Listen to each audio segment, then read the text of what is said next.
اور کشتی شروع ہونے سے پہلے اکھاڑے میں قریشیوں کا بچہ سب سے پہلے پہنچ گیا تھا۔ مسلمان تعداد میں بہت کم تھے، لیکن پھر بھی وہ صلی اللہ تعالیٰ علیہ وسلم کو سپورٹ کرنے کے ارادے سے پہنچ گئے، کیونکہ مسلمانوں کو یہودیوں سے خطرہ محسوس ہو رہا کہ کہیں وہ محمد صلی اللہ تعالیٰ علیہ وسلم کو کوئی خطرہ نہ پہنچا۔ اور عرب کا سب سے طاقتور پہلوان رکانہ بن عبد الیزید صلی اللہ تعالیٰ علیہ وسلم کے مقابلے میں سامنے آ گیا تھا۔ اس نے آپ صلی اللہ تعالیٰ علیہ وسلم کے اوپر ایک نظر ڈالی اور آپ صلی اللہ تعالیٰ علیہ وسلم کے اوپر دھمکی بھری آواز سے بسم اللہ توکل الہی، یعنی شروع کرتا ہوں اللہ کے نام جو میرا اور تیرا رب ہے۔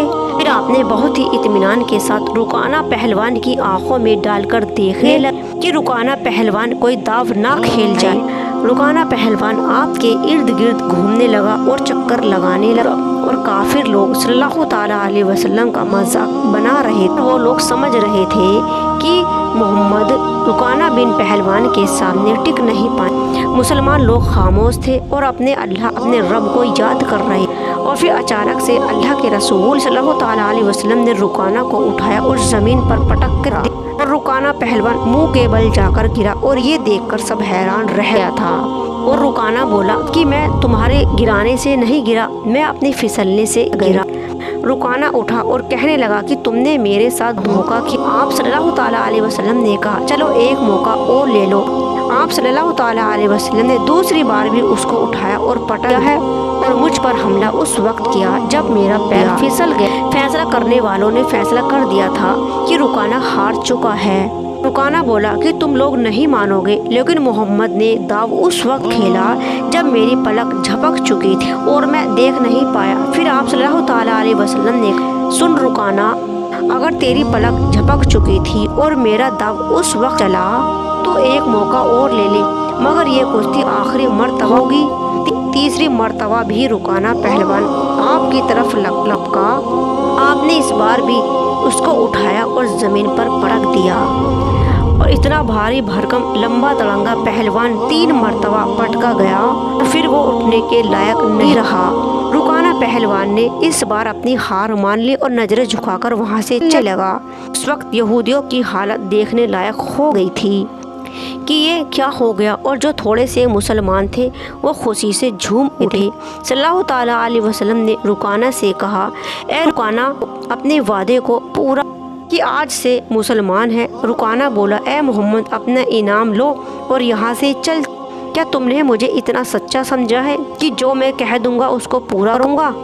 اور میری تو پوری زندگی ہی جھوٹ پر ٹکی ہوئی ہے، اور مجھے قسم ہے لات عزا کی جب تو نے مجھے پہلی مرتبہ زمین پر پکڑا تھا اس وقت بھی میں نے جھوٹ ہی کہا تھا، اور دوسری بار بھی میں نے جھوٹ ہی بولا تھا کہ میری آنکھ جھپک گئی تھی، اور تیسری مرتبہ بھی میں نے جھوٹ ہی کہا تھا کہ میرا پیر پھسل کرتا۔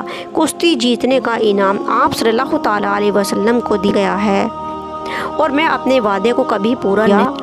اللہ کے نبی صلی اللہ تعالیٰ علیہ وسلم نے فرمایا، میرا کام لڑنا اور کشتی کرنا نہیں ہے، یہ رکانہ کا کام ہے، اسی لیے انعام کا حقدار رکانہ پہلوان ہے۔ اور آپ صلی اللہ تعالیٰ علیہ وسلم انعام کو لے کر رکانہ کے سامنے گئے اور اس انعام کو رکانہ پہلوان کو دینے لگے۔ رکانہ پہلوان نے پہلی مرتبہ آپ کا نورانی چہرے کا دیدار کیا تھا، اور آپ کا نورانی چہرہ دیکھ کر اس کا دل بول اٹھا کہ یہ نورانی چہرہ کبھی بھی جھوٹ نہیں بول سکتا، اور اس وقت اس کے اوپر ایک عجیب سی کیفیت طاری ہو گئی۔